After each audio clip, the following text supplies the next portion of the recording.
And yep, there it goes.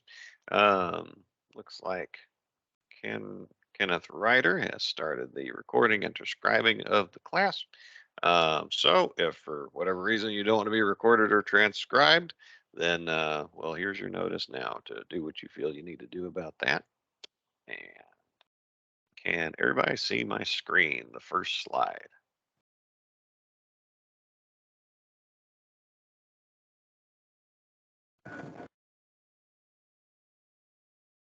Yeah. All right. Good deal. And there we are. We are on the hour. So, welcome to another session of the AUS training series where all topics tie back to the key tasks identified in the AUS position description that we all have, or PD. Since the PD says what we have to know how to do, this class series focuses on the skills and topics that tie directly back to what our PD says we need to know how to do.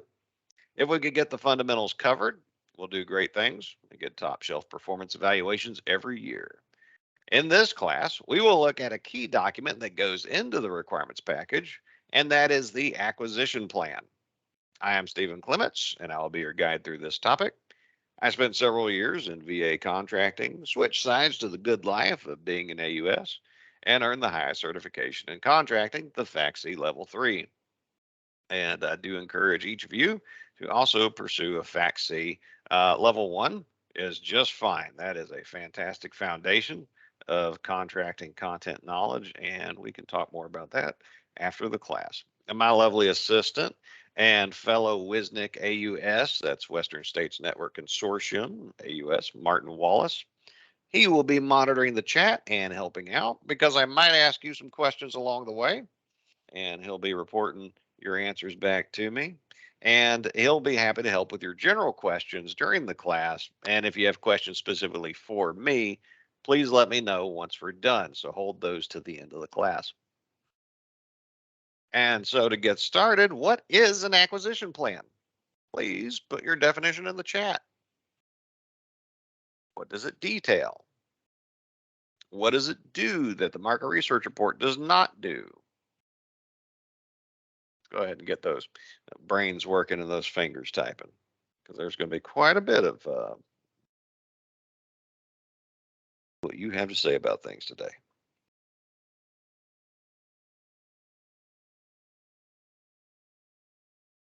And Martin, as the answers come in, just go ahead and share those with the group.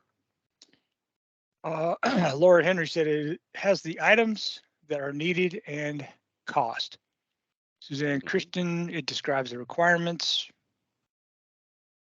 Waiting for some more. Leona Lee, a set of instructions on how to buy something. Barbara Woodard, data concerning your primary area. John Jackson, which part of the FAR applies to your requirement? Yeah, well, all those sound good, and I imagine there's more trickling in, but we'll move on. And the intended audience for this class on acquisition plans is the AUS, although all are welcome. CEOs, inventory managers, supply techs, whoever you are. If you're not an AUS, you're welcome to join us. And our task and purpose will get us to our desired outcome for this class, those being task to review what goes into acquisition planning and writing an acquisition plan, or AP. Our purpose in doing so is to ensure the AUS is properly equipped to independently perform acquisition planning and write APs, and of course, to help our customers do the same. And our desired outcome is that attendees will be familiarized with how to perform acquisition planning and write a simplified AP. And sometimes the AP, which, the abbreviation we just mentioned, sometimes an acquisition plan is called an AC plan, but by the VHA procurement guide, it's AP, so we'll be using that one for this class.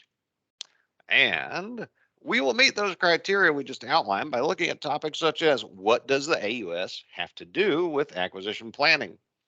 What is acquisition planning? How do we do it? And how do we document our answers? We'll work an example together and we'll summarize what we covered, and I will point you towards opportunities for further learning on this topic. So let me ask another question. What does the AUS have to do with acquisition planning? Please drop your answers in the chat if you would. What do AUSs have to do with acquisition planning? Well, I mean, AUS, acquisition utilization specialist. I don't know, maybe we have something we're supposed to do. What is Everything is one answer. Document experts. Thomas Friend. Let's see, more trickling in. Everything isn't The wrong at AUS all. endures all that documents are filled out. Endures. Yeah. By the eyes and ears for the plan, or be the eyes and Yeah. ears for the plan, sorry. Train corps experts gather data and create and write the AP. The AUS ensures that all documents are filled out correctly. Yep. Yep. That sounds good. All right. Appreciate those answers. Well, the AUSPD has this to say about acquisition planning and the AUS. And as we can see from the PD's introduction, the AUS is supposed to be expertly expert at contract planning, which is another way of saying acquisition planning. And since acquisition planning is also recorded in a document we owe to contracting, we also have to know how to write those details into supporting artifacts. We have to know what right looks like in an AP and to review them for our customers. And when it comes to acquisition strategies, we have to be able to tell our customers what options they have on how to get what they want and to recommend the best strategies to do so. And that's coming straight from the PD. That's a national standard. It's yours, it's mine. And I encourage you to read that for yourself if you haven't. So, why do we have that role? Why are we supposed to be expertly expert at acquisition planning? Well, before 2008, contracting officers who could do all that were on site with our facilities and could act as advisors and experts for our customers. But also in 2008, the Great Separation happened and contracting was moved out. They were given their own office spaces separate from the facilities. They were taken out of our chain of command and given their own. So their ability to be acquisition advisors for the facilities diminished because out of sight, out of mind, the further you are from your customer, the harder it is or the greater the opportunity cost to regularly interact and advise them, and the VA suffered for the brain drain. But in 2016, the VA created us to fill the gap. The AUS position was created to advise our customers on this and other topics. Both the VHA procurement guide and customer reference guide state that it is the customer who is responsible for beginning the acquisition planning process and documenting their findings on the AP.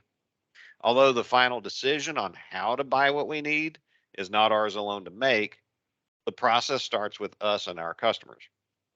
And as our facilities resident contracting experts, it's our duty to use our expertise to help those customers fulfill their acquisition planning duties and get what they want from contracting. So what is acquisition planning? We've already touched on it. We already got some preliminary thoughts from y'all. How do we define it? Well, acquisition planning focuses on how we get what we want. Where defining the requirement is about deciding what it is that we want, and market research is about finding who can give it to us. Acquisition planning is about how we get the item we want from the people who can give it to us. If you look at the regulations, this is what they have to say. FAR 2101 definitions defines for us what the acquisition planning process is and what it's for. FAR Part 7 acquisition planning tells us what we are meant to do with acquisition planning, and I would encourage you to study that part. After all, the title of that FAR part is acquisition planning. It's a good read. And from our class on the regulations, you may remember that we mentioned something called a class deviation and how those can be important sources for us to use. And here's one that tells us we need to do acquisition planning of some kind for every acquisition, regardless of dollar value. And moving on to what our interpretive sources have to say, only the procurement guide has much to talk about. PG Part 807.1 provides an acquisition planning SOP, and it says that an AP is an agreement between the customer and the CO. So there's two parties here, and we start it, the CO finishes it. An AP gives written direction on objectives and schedules, and different dollar thresholds require different levels of detail in the AP. And the procurement guide defines who does what in making the AP. Well, who does it? The PG states the customer is required to form the planning team with the facility and contracting. So we lead that team organizing effort. We provide the subject matter experts, and we prepare the AP using the appropriate template, which we'll talk more about later. And we work with the CO to make an acceptable plan. And the slide only addresses what we're responsible for, but the PG does go on to list the other participants in the process, such as it details what the contracting officer does. They're involved in writing APs by providing acquisition guidance, and it is they, the CO, who will determine the procurement method. We can recommend things because of what we like, what makes sense for our acquisition, but they're the ones who are going to pick how they get us what we want, and it's the CO who approves the acquisition plan at the end of the day. So, remember, it's we who define what the requirement is, and contracting decides how they'll get it for us. And there's two other participants who may also be involved on the contracting side of the house. If the dollar value of the acquisition is between $1 and $7 million, the CO's division chief. So that's usually there's two supervisory tiers above your CO. They're involved because they have to approve the plan. And for APs with dollar values above $7 million, the CO's head of contracting activity, or HCA, gets involved. And in the VHA, where we're at, the HCA is generally the regional procurement office director in your area. And those, the areas covered by those RPO directors, there's 4 of them, they tend to line up with the consortium that the VHA facilities fall into. So, like for me and Martin, anybody in the 5 Western VISN, 17, 19, 20, 21, and 22, RPO West Director, Curtis Jordan, he's our HCA, just to give you an example. But out east, Joe Milletta is another example, and so on. And I talk about these contracting people, these higher up folks, because even though we don't have any control over them, they have lots of control over how our requirements packages will be worked. So if your CO initially agrees with the AP that you both made, but keeps coming back to you to change this and that and this and that, it's because the people above them and their aides are tinkering with the plan, because they do have final approval authority over it if it's in those dollar ranges we talked about. So we do have to listen to them. And it's important to know that they might show up in the process. So we've established what acquisition planning is and who does it. Now, how do we do it? Well, the FAR and PG give us a lot to work with, both by telling us the FAR's philosophical approach to acquisitions and what factors we have to consider.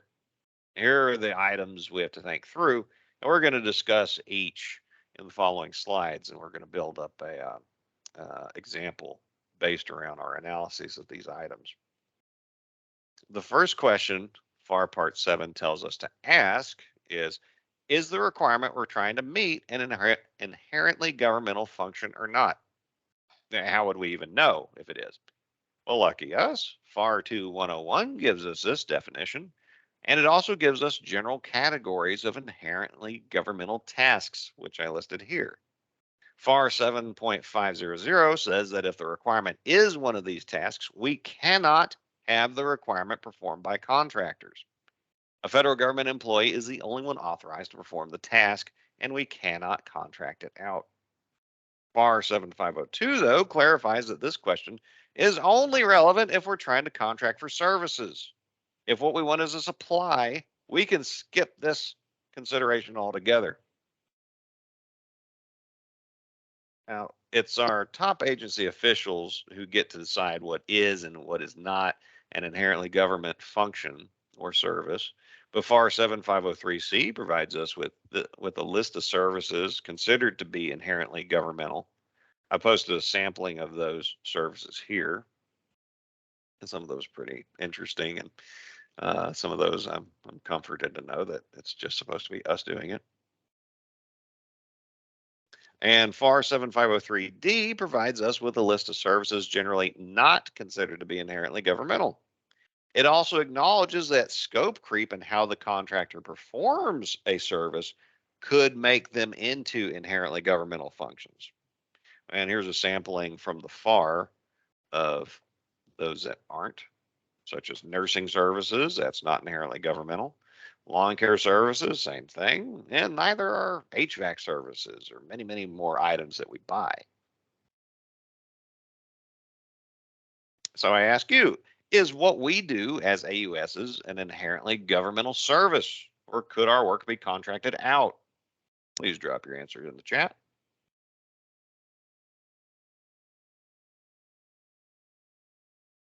I believe it was, I was at the VA Acquisition Academy. My instructor was telling about when he was in the Air Force, and I think it was under the Clinton years. There was a big push for the federal government to try to contractor out every job they could, because the assumption was the private sector could do everything better than government employees. And there's this A76 program where government employees had to write up job descriptions and PWSs of what they did, so contracting could try to farm that out to contractors. Well, it turns out a lot of times the private sector does a much worse job than we do, and so I wonder, what about us, Martin? What do we think? Well, there are a bunch of no's, possiblies. It's a governmental service. Let's see what else is in there. No, cannot be contracted out, but yet it can be. So it is a mixed question. Okay, so we got a variety of opinions coming up. We That's do. good. Yep. Well, the good news is that if you define requirements, vote on source selection boards, or vote on performance evaluation boards, you are performing inherently governmental functions. FAR 7503C12 says exactly that. Contractors can help us, they can help our customers, and they can help contracting in certain ways that we hire them to do, but there are still some tasks only we can do. And so yeah, there's parts of what we do that that we could contract out, but I think at the core of the AUS job, we've got quite a bit that only we're supposed to be doing. All right, to go back to our running and beloved Tic Tac example from the previous classes, our running requirement is for breath freshening products to treat our bad breath, because as it turns out, even for those AUSs who work from home, our customers still can smell how awful our breath is, and we're trying to improve our customer experience. So the example we've been using is trying to find breath freshening products for the AUS job series. For simplicity's sake, even though we're looking for breath freshening products as a whole, we'll just call them Tic Tacs for most of the examples in this class. And we need to buy Tic Tacs to improve our customers' experience. So I ask, is Tic Tac production, sales, and distribution an inherently government function? What do you think?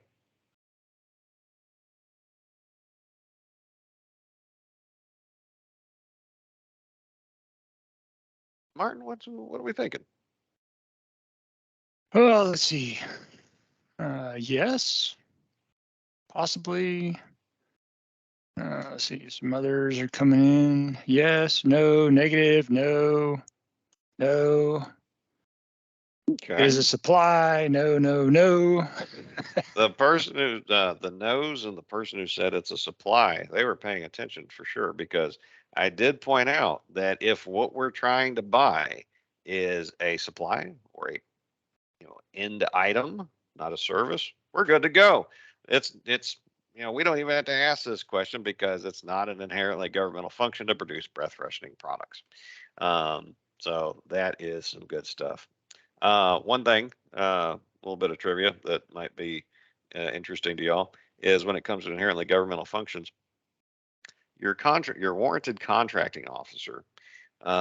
Those are the only people in the federal government authorized to commit federal dollars, to spend federal dollars. So I figure, in the grand scheme of things, the absolute safest group from getting outsourced would be contracting officers.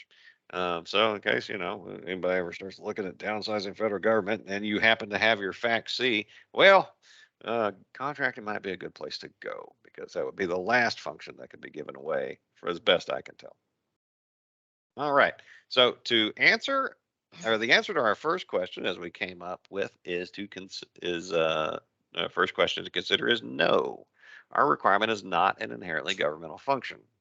And as we go through the class, we'll keep track of our answers just like this. Which brings us to our next question that we should consider. What type of contract is the best for what we want? And this is actually a two-part question. First, we'll discuss the two types of contracts. And second, we'll discuss the many types of ordering instruments. And to discuss the two types of contracts first, the FAR lists two contract types defined by how we pay for what we're getting. The first is the fixed price contract. Now, this is a contract that has one price that doesn't change. The price agreed to at contract award is what the price is. The vendor has to deliver no matter the final cost to them of doing so. If the vendor makes an obscene profit in the process, well, we agreed with them that it was fair and reasonable when we awarded the contract. They get to keep it. However, if commodity prices go up, if things get more expensive, then that's still on the vendor. They have to eat whatever losses those are, because we agreed to a fixed price and the vendor has to deliver. So the burden of risk is on the vendor. Now, on the other side is the cost reimbursement contract, where the contract price is for the vendor's actual costs to do what we ask them to do, plus a fee, which would be their profit.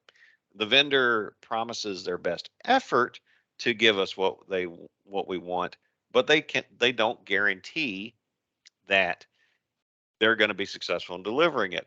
So we're responsible for their costs and giving them a fee or profit. So the burden of contract risk here is on us, because the vendor, can keep running up costs and we are supposed to pay it within the agreed to terms.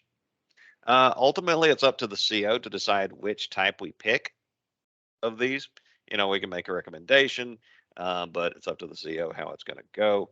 And in theory, there's a lot of pros and cons for each, and situations where one type is preferable to the other. But in practice, the VA almost exclusively writes fixed price contracts, because almost everything we do or buy is a well-known commercial product, and it's standardized across the medical industry. So the incentives to use a cost reimbursement type contract just isn't really there for us. Now, if you're trying to develop new stuff, that's when you'd want a cost reimbursement contract. And now I mentioned risk. And speaking of risk, as part of our acquisition planning, what is risk in a contracting context? While the sources don't give us specific definitions, context clues in the sources do speak about risks of unsuccessful contract performance. Vendors failing to deliver, supplies not working as expected, repairs failing, and so on. That's what we're talking about. The FAR says we need to identify our requirements' foreseeable risks so we can best plan how to ensure success. The FAR and VAR have parts dedicated to bonds and insurance, which are explicitly tools for risk management. And so you're going to see a lot of this in your construction requirements. And even though this part's dedicated to IT issues, FAR 39.102 gives a surprisingly useful frame of reference for discussing risk, regardless of what it is you're trying to buy.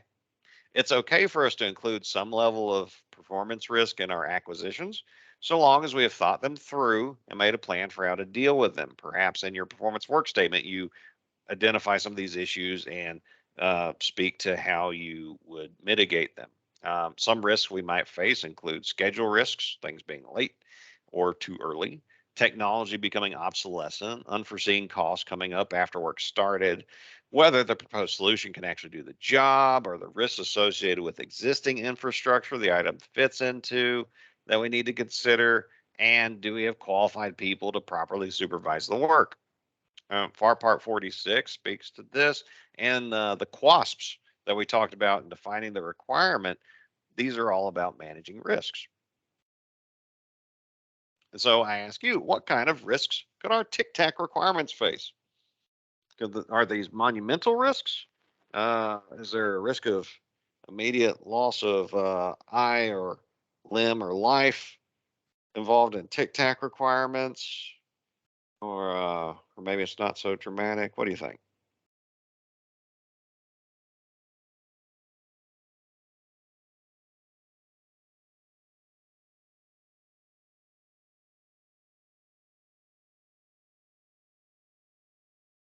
And as always, please drop your answers in the chat. Dottie Bennett says recalls. Laura Henry says back order. Suzanne Christian says there may be a risk of late delivery. Martin Steele says getting the right flavor. Let's see. No, those sound pretty good. Yeah. Low risk failure to deliver will have a negative effect on our customer experience due to halitosis. And I like that he put, or that you mentioned low risk, because, some of the other answers identified what the risks are, and then that answer assigned a level of risk, like what's the impact going to be if things are late, or if it doesn't quite cure our bad breath. Those are good. I like them. Now, whichever of the two contract types we go with, we also need to work with contracting to decide how we want to place the order, because there's different types of ordering instruments, sometimes called contract vehicles, that we use to place our orders. The type of ordering instrument makes a big difference in a variety of ways.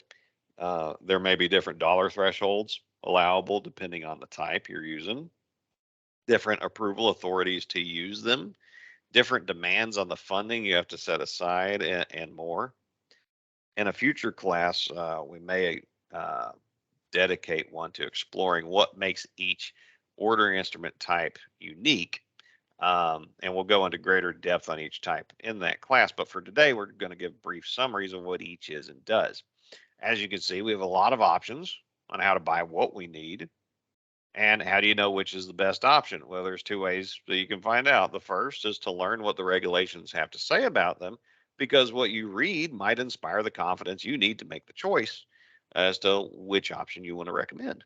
And the second is to talk to contracting, because your contracting officer is going to be more comfortable or less comfortable with each type of ordering instrument depending on their experience and what they understand about it. Like when I was back in contracting, I loved making basic ordering agreements, BOAs. But when I talked to people in my office, they looked at me like I had three heads, and I was talking about. I figured out how to tame unicorns and ride them around. I'm not exaggerating a whole lot on that one, but when I read the regs, a BOA was perfectly suited for what I wanted to do. And again, there's two types of ordering instruments: defined delivery and indefinite delivery. The ordering instruments on this slide have defined delivery terms. And what do I mean by defined delivery? That means these types of ordering instruments, so the contracts you make off of using these, have defined quantities, defined periods of performance, and defined delivery schedules. To illustrate this idea, there's an example at the bottom of the slide, and this all has to do with contract scope. What can you get out of this contract, and how can you get it? That's what we're talking about. So for using this example, if we have a requirement for 100 tic tacs, issued a solicitation stating we need 100 tic tacs, ordered a fixed price contract for 100 tic tacs, and then discovered we actually need 10 more, well, we've got a problem. We solicited for 100 and then changed our minds for whatever reason. So what do we do? Well, we could ask contracting to do a contract modification to order 10 more tic tacs from the vendor, but contracting would be perfectly within the rights to say no, they can't do it because it's out of scope. We told them we needed 100, so they gave vendors a fair opportunity to quote for 100. And if we then ask the winner to sell us 10 more, we have violated the right of the other vendors to have a fair opportunity to compete for those extra 10. Our CO could tell us to be happy with the 100 we got and to better define our PWS next time. We would then have to do a whole new contract for those 10 Tic Tacs. And while your CO might go along with the mod, they then open themselves up to be protested by the vendors who didn't win, and those vendors have a firm leg to stand on. Now, you might be saying, but Steven, it's just 10 Tic Tacs. It's not that big a deal. But that's not the case that the vendors who didn't win would make. They would say that, at 100 Tic Tacs in quantity, I presented this price. But had I known that you in fact needed 110, I could have given you a volume discount and beaten the contractor who won. Now, whether that's true or not, we can't know that. Only the protesting vendor would know that, and they've got a lot on their side to win that case. And no CO wants to be protested, not one. And getting protested, that's its own type of risk and probably the most significant risk that contracting accounts for in its planning. So if you come up with some big bold idea, or if you're wanting some very narrow, very restrictive requirement definition to go through, and contracting keeps pushing you to make it more generalized, what they're trying to do is avoid getting protested. And they're always planning for it. So we should plan for that too, because we know that contracting is worried about that, and they should be. I'm very sympathetic to that. But back to the list, brief description of each of these would be your C-type contract. That is the standard contract. It's made without simplified acquisition procedures.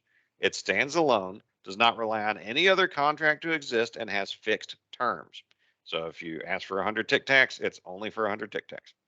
Unless the regulations are speaking specifically about a different kind of ordering instrument, it's talking about a C-type contract. Now, the reason it's called a C-type contract is in contracting's ECMS software. When ECMS assigns it a contract number, it has a C in a certain part of the code, or at least that's the best I can tell, because the regulations don't call it a C-type contract. And contract modifications. They are not standalone ordering instruments, as the name suggests. You must have a contract first before you can modify it. And you can only modify a contract if you know what you want to change about it. So the modification will define the terms that change. An interagency agreement is when federal agencies work together to meet requirements, and those take on various forms. A micro purchase is when contracting issues a miniature contract that is basically a purchase card order without using a purchase card. For requirements below the micro purchase threshold, where the vendor won't take a purchase card, contracting can do one of these. I used to be able to knock one out in about an hour. And a purchase card is self-explanatory, where a government purchase card holder uses that card to place an order below the micro purchase threshold. But don't forget that GPC holder only has the right to spend that money using the purchase card because someone in contracting signed a contract and then subsequently gave that holder the authority to use it. Now, FAR Part 13 created the purchase order, which is different than the PO that some of y'all might be familiar with from Vista. So not only is it the contracting is more likely to call what you make in Vista an obligation number, because for them, purchase order is a type of contract. It's very similar to a C-type contract, except they're generally easier to make and are limited to dollar values under the simplified acquisition threshold, which is generally $250,000. And next we talk about indefinite delivery ordering instruments. These type of contracts basically create menus listing what you can order from a vendor, generally with fixed pricing per item, and you can order as much or as little as you want when you want. The only limits an indefinite delivery ordering instrument places on you is the last date to place orders and the price ceiling, or the maximum dollar amount you can spend using that indefinite delivery vehicle. Until your ordering total hits that price ceiling, you can issue order after order for the menu items on the contract. When contracting establishes one of these instruments, the vendor does not owe you anything. Yet, the CO and the vendor simply agreed to what goes on the menu. And when you want the vendor to give you anything off that menu, you need to place an order, often called a task order or delivery order.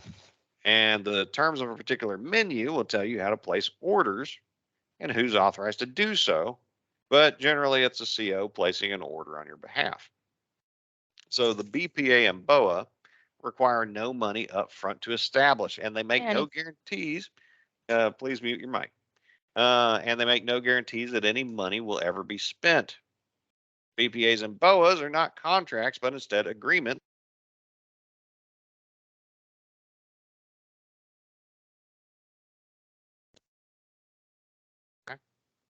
Meaning that the vendor and the government can opt out of using them at any time. However, orders placed off of these things are contracts and are legally binding. There are citations from two different FAR parts for BPAs because there's two different types of BPAs. FAR Part 8 BPAs are based on existing GSA or FSS contracts, and they die when the underlying contract expires. FAR Part 13 BPAs are standalone BPAs made using simplified acquisition procedures. Now, both are slightly different, so it's important to know what those differences are if you're thinking of using a BPA, because they're generally easier to establish than a BOA. BOAs are more flexible and are good for dollar values above those allowable to BPAs. The IDIQ is considered a contract, and the government can legally compel performance from the vendor because the IDIQ requires at least a minimum or a nominal amount of money up front with the IDIQ award to place the first order. And once that first order is placed, you never have to use it again.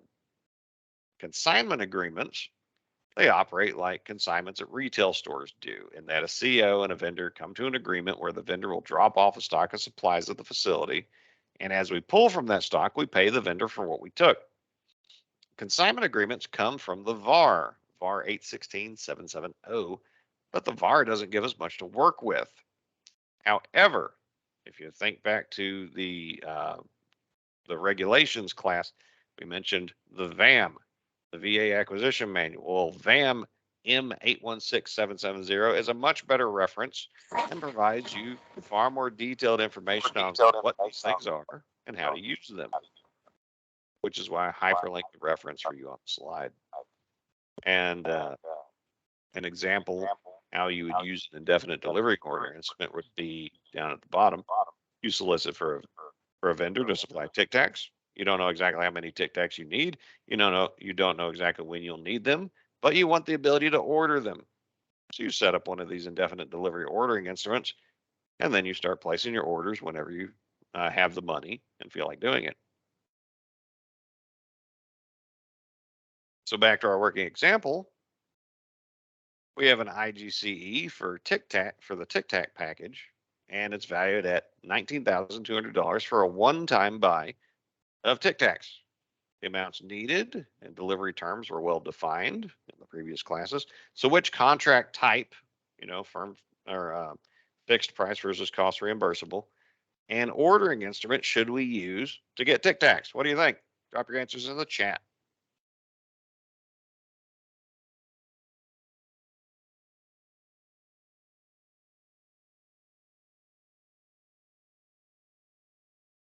And Marty, what do we think? Firm fixed price, firm fixed price, fixed, firm fixed price, Mm-hmm. firm fixed price. Okay, well, that seems pretty unanimous. Mm-hmm. All right. Personally, I would agree. I would ask for a firm fixed price contract using a purchase order from contracting. So FAR Part 13 purchase order. Arguments can be made for other options, but that's just what I would do. And I specifically go for the FAR Part 13 purchase order because the dollar value is so low. I want to try to minimize the burden on the CO and everybody else in awarding this contract. And that means we're on to the third question. How will we compete this? Who will we compete this to? The Competition and Contracting Act demands we compete as much as possible. calling for full and open competition as it does. And that's where all vendors can compete for our business, regardless of size. But FAR Part 6 competition requirements allows us to compete requirements among subsets of the vendor marketplace called full and open competition after exclusion of sources. That's very important for us. What that means to us is that we can ask contracting to set aside our requirements exclusively for small businesses so those small businesses don't have to compete with large businesses for our business. FAR Part 19, small business programs, not only encourages us to set aside contract opportunities for small businesses, but it also tells us which groups get preferential treatment and how we do it. FAR Part 819 gives us more details. I encourage you to read both of those parts for yourselves. To make it easy, this slide lists which groups the regulations give set-aside preferences to.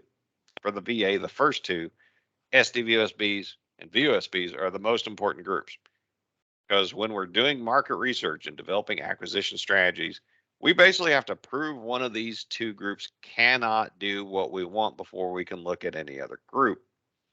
And each set aside has minor differences in their terms and how they're applied, and sometimes including dollar figure ranges.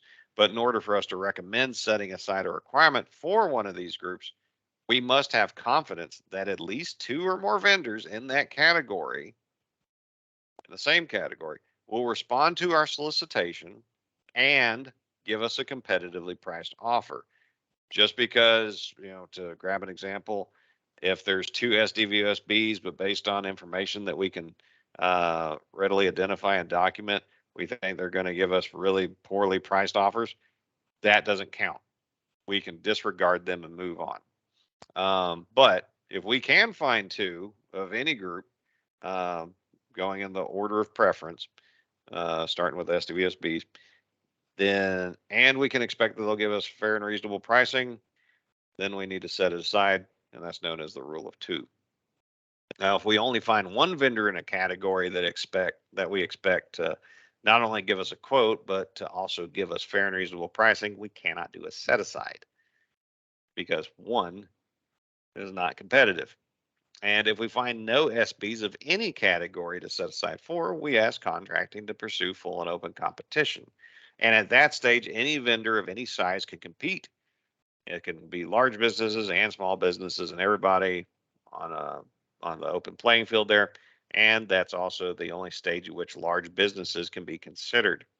Now, documenting this decision is a big deal in contracting, as your COs are required to make a specific document justifying why we did not set aside for small businesses, but especially SD and VOSBs, for every requirement, and that document is called a 2268.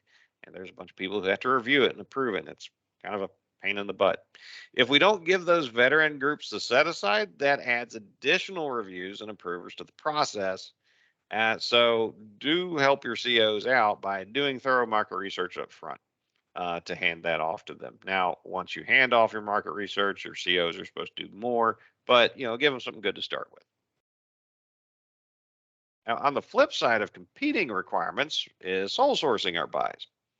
This is where instead of competing solicitations, we instead solicit to only one vendor. However, we can't ask contracting to do that without good reason grounded in the regulations. There are many FAR and VAR authorities available to contracting to pursue sole source actions. Each of them have their own requirements that must be met, but there are three reasons it cannot be used to justify a sole source. FAR 6301C forbids sole sourcing due to 1, a lack of planning on our part, which never comes up, and 2, concerns about our money expiring soon and needing to spend it so we can pad our budget request for next year. I'm confident that never comes up either, right? You never get to the end of the fiscal year and people just start spending money that they have left over, which is actually called fraud, waste, and abuse, but I digress. I had another reason we can't do sole sources, and that is when the customer says effectively, because I wanna. Because I wanna is not a justifiable sole source authority. Now, because I wanna usually gets worded in one of two ways, such as the vendor already knows our equipment and we've got such a good working relationship with them, we just had to use them. Or we really like them. that neither is a legitimate reason to sole source, and your CO won't take it. To save contracting the grief they're going to get when they tell our customers those reasons won't fly, let's go ahead and have that conversation with our customers and explain which reasons we can use to sole source, because maybe there is a legitimate case, and which ones we can't, and which case we need to um, find an authority that would work, or figure out how to compete what we want and to make sure that we get what we actually need. And the sole source authorities provided by the FAR include these. The big ones that I see the most often would be only one responsible source, and unusual and compelling urgency. That's your emergencies there. And authorized or required by statutes. That's another big one. Now, the other four, usually we don't get to make the call on whether to use them or not, because if I remember right, the determination to use the others usually rests with the secretary of the VA or the agency itself, and none of us are those people. But if the secretary of the VA happens to be on the call, I'm honored by your presence and glad to have you. All right, and expanding on the authorized by statute authority, the FAR specifies these justifications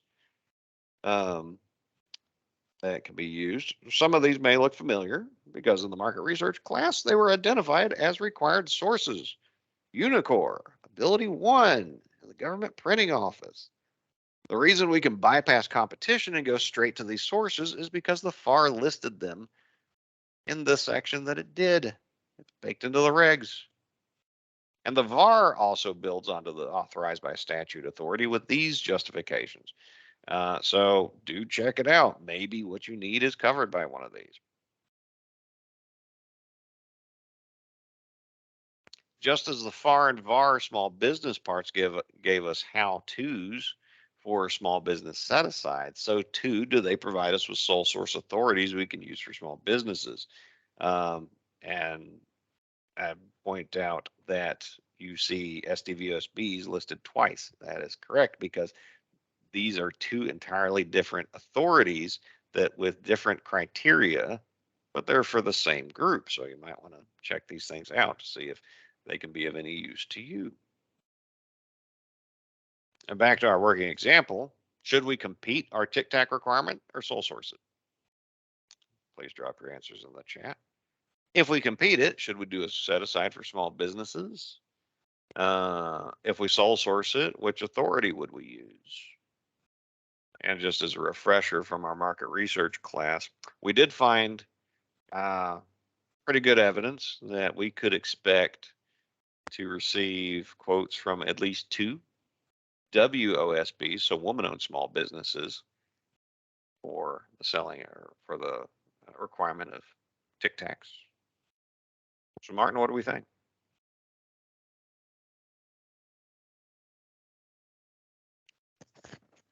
Complete or compete with set aside, compete small business, compete set aside, compete set aside for small business. Okay, well, yep. I like that. Pretty unanimous. And so those are the answers I populate in our things to consider list. We'd recommend a WSB set aside, and no, we won't be sole sourcing it. And the final questions we need to answer for the AP is our source selection approach. Whether we compete or sole source, we still have to decide how we will grade potential vendors. Because even if you're sole sourcing, so you're going to soliciting to just one vendor, you still have to evaluate their offer to make sure that it's a good deal. That's where evaluation factors come in, because those are the criteria we select to grade quotes, offers, bids, all that stuff. And FAR 15304 gives us a philosophy behind evaluation factors, and that award decisions are based on EFs that are tailored to the acquisition. And we have broad discretion in selecting key areas related to the requirement that support meaningful comparison between vendor quotes. Now, areas of consideration that your EF should address, well, price.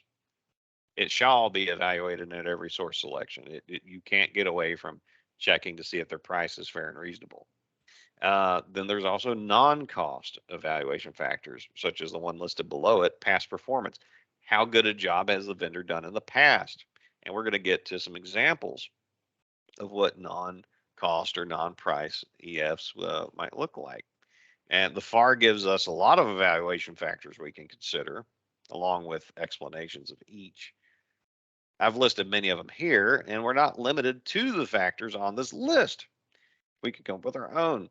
And you may note that I list 3 different FAR parts, which means you should definitely check out the FAR part relevant to your requirement to see what guidance it can provide. Maybe it can give you other ideas of how to grade vendor quotes.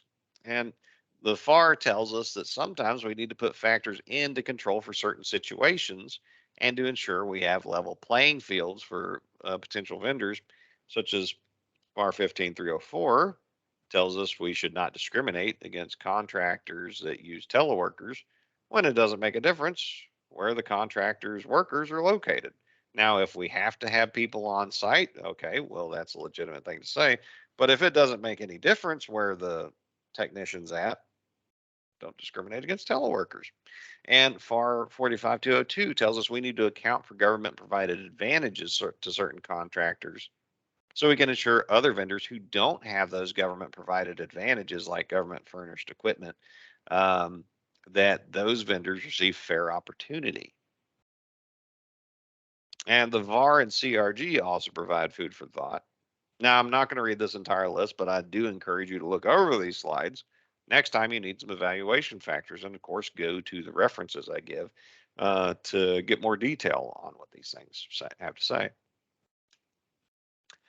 Now, when developing your own factors, because you can do that, here's guidance on how to do it. Identify the specific performance measure you want to grade and give it a name. Identify how you'll rate the vendor's quote by that factor. Here's some suggestions. Also identify which factors are more important than the others if you make that distinction. It's important that we give thought to this because evaluation factors are the only means by which we can grade vendor responses. When we give them to contracting and contracting writes them into the solicitation, that's a legally binding document that we can be held to. We can't ask contracting to tell the wider world we want X, Y, and Z, and this is how we're going to pick the vendor for award if we don't follow through on that. If after we review our vendor responses, we decide to pick a winner for reasons we didn't list as evaluation factors, we're going to get protested and we're going to lose. If after we do our reviews and realize we left out something really important, it's okay to ask contracting to amend the solicitation to include the new factor and give the vendors a few days to look it over and get back to us. That's fine because it's fair. Everybody gets a fair shot at it. And we also need to document our review findings of the strengths and weaknesses of vendor responses. And a pro tip, don't write anything in your evaluations you don't want other people to see, because at a minimum, your CO will see what you wrote. And in case of protest, everybody, including the mayor, is going to see what you had to say. So make sure your comments are supportable by the evidence that you have available to you and professional. So once you have your evaluation factors, you and contracting need to decide how you'll use those to select the best offer, such as which factor is more important than the others. What's the equation that you're going to plug these variables into to find out which vendor represents the best value to the government? There's 3 standard ways to write these equations. FAR 15101 gives us the most common source selection methods, and you can use these for almost anything you buy. The LPTA method is used when you don't care about anything besides 2 points. Does the vendor's proposed item meet our minimal technical requirements? And I mean bare minimum. And which vendor gave us the lowest price? With LPTA, that's all we look at. It doesn't matter if we have 2 vendors where one vendor wants to sell us a luxury item for a great price and the other vendor meets the bare minimum level of quality but at a lower price. Our CO has to pick the lower price. Now, Big VA doesn't like LPTA anymore, so I'd stay away from that one. Now, trade-off method, that encourages more flexible thinking on what best value purchase looks like, because you may have experienced for yourself that the lowest priced product sometimes turns out to be not so good. And if you had spent a little bit more for a competitor's product, you'd be much happier. For example, does one vendor propose a better Tic Tac distribution plan than the others, and that represents a better value to us? If we have distribution plan as an evaluation factor, we could weight that above the others.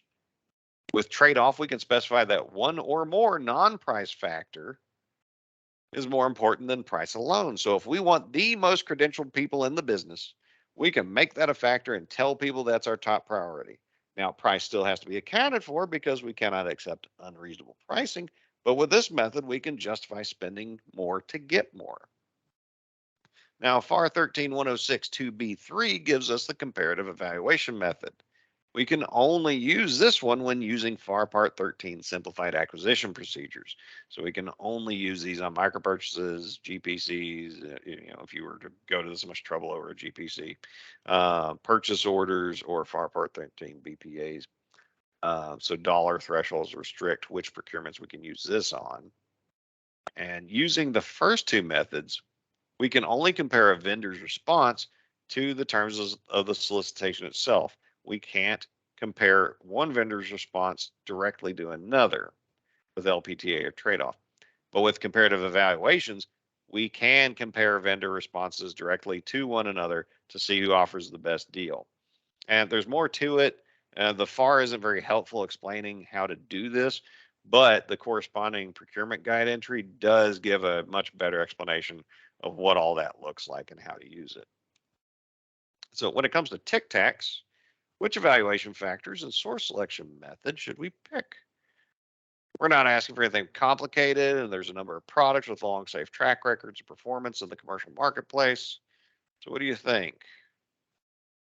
And of course, you don't have to give a comprehensive list, but what's an evaluation factor you think would be useful here?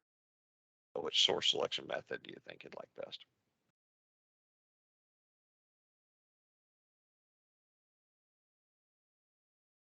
Please drop your answers in the chat. They're thinking. I got you. Well, while you are thinking, I see the time. I'm going to move on this, but by all means, please drop your answers. And there's a number of ways we could evaluate quotes, and any source selection method would do.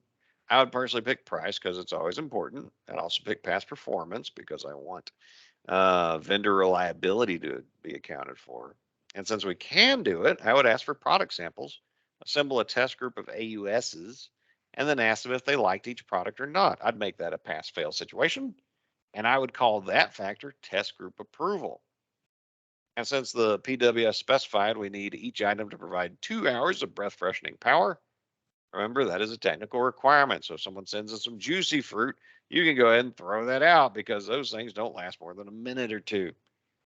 And because of the low dollar value, since I asked for a FAR Part 13 purchase order, I would ask my CO for comparative analysis. And now that we've answered all those questions, we record our answers on the acquisition plan form itself. If the value is above $7 million, we use the formal AP document, which is 27 pages long. If the value is above 1 million but below 7 million, we use the simplified AP, which is about 4 pages. And if the value is below $1 million, CRG 53121 says we can simply use the market research report. But I personally like to use the simplified AP as a tool to make sure I've thought everything through. And that is the form we're going to use for our in-class example. The slider reminds us of the key details we're going to need to fill that form out. So let's go on Safari real quick. I'm going to share my screen real quick of the simplified AP I've already got filled out to save time. And this is what we got. So just to orient you to the form, you can get this at the procurement guide, the most updated form, and I do recommend you check it out. The PG out regularly for the most updated forms. Up at the top, you'll put your AP number Force gives you once you submit the package. Then there's a spot to briefly describe what is it you're trying to buy. So here we have breath freshening supplies. Background information. Why are we doing what we're doing? Date prepared. Who prepared it? Description of requirement. I would put just a very high level view of what your PWS says. What is it you're trying to get? Is this a product or a service? Product. Identify your NAICS and FSC or PSC code. Who's the customer? In this case, it's me, but it might be someone else. Phone number. I haven't actually decided when I'm going to submit this, so I left it blank. Planned award date. I always leave that blank because contracting will get to it when they get to it, and it does me no good to say anything different. Estimated total cost for the procurement. There's where that number goes. And if the procurement were to have different periods of performance involved, like option years and a base year, here you'd put the base year cost or the base period cost. Risks, we talked about those. Identified non-delivery of supplies. However, I might also want to go into a detail of what's the impact if we don't get it. Is it minimal? What are our workarounds? This and that. Other considerations, such as Buy American laws. Well, if we were going just for Tic Tacs, I would identify what we did in market research that Tic Tacs aren't actually made in the US. So it would run afoul of Buy American laws. But since I said breath freshening products, I'm not going to bring that up because any number of things can be made in the US and we'd be just fine. We selected competitive acquisition, so we'll check that. But if we were not being competitive, I would identify over here why in free-form text. Potential sources, I list the sample WSB vendors along with the large business manufacturer of Tic Tacs here to help prime the pump and let contracting know who would be of interest for them to look at. This part you can skip because you create a separate market research report. Is there a small business program that you're using that's relevant to this? You check the appropriate box if there is one. In this case, I went for women-owned small business. Plan contract type, fixed price purchase order, just like we talked about. Is this a commercial item or service? Yes, it is. If it's not, could you make it a commercial item? The answer is almost always yes. So unless you have some strong, compelling reason to put no, put yes. And generally, you'd want your CO to be more involved in this decision. If services, are these inherently governmental functions? Nope. It's not applicable because this is a supply. And is this suitable for performance-based measurement? It could be. It could be. But we could definitely write that into our PWS, like performance timelines and quantities and quality measures. Options. Are we asking for option quantities or years? No, we're not. But if we did, we'd detail them over here. Government furnished property. Are we giving them any? No. But if we did, we would describe it here. Are we giving them government sensitive information? No, we're not. But if we did, we would talk about it here, what it is and what are the restrictions on them using it. Are there any environmental considerations that are involved? Well, we want our shipping packaging to be made in biodegradable materials. So we mentioned that. Are there any security considerations that we need to address? Like, is the Tic Tac seller going to have access to patient information? No, they're not. But if they did, we would talk about it here. Evaluation factors. I put my sample ones here, and for good measure, I put my source selection method. Milestones, I generally blank because contracting will get to these things when contracting gets to it. And it's better that I leave it to the CO who have a better view of when these things get done to do so. And then signatures. And then we get 2 pages of instructions on how to complete this form. So if you ever get caught and not quite understanding what something's asking you for, come down here. It might have the answer. And get back to the slideshow and finish this thing up. Appreciate your patience. And here we go. So in summary, knowing contracting and things about contracting is the AUS job. And creating the AP is the customer's duty. And so it might be our duty directly, or at least we're helping our customers with it. And APs detail our requirements so contracting can plan how to meet them. Acquisition planning done right defeats protests or avoids them before they even start. And it also helps our customers get the best value solution the fastest. Now, this is as much time as we have to talk about this topic, but to learn more about acquisition planning, I recommend these 3 courses. They're all in Cornerstone On Demand. There's a short description of each. And for the first one, I believe the 0070 is going to be discontinued and replaced by 072, but I'm not sure if that's happened yet. So I want to make sure you have the correct number options in case one is come and gone.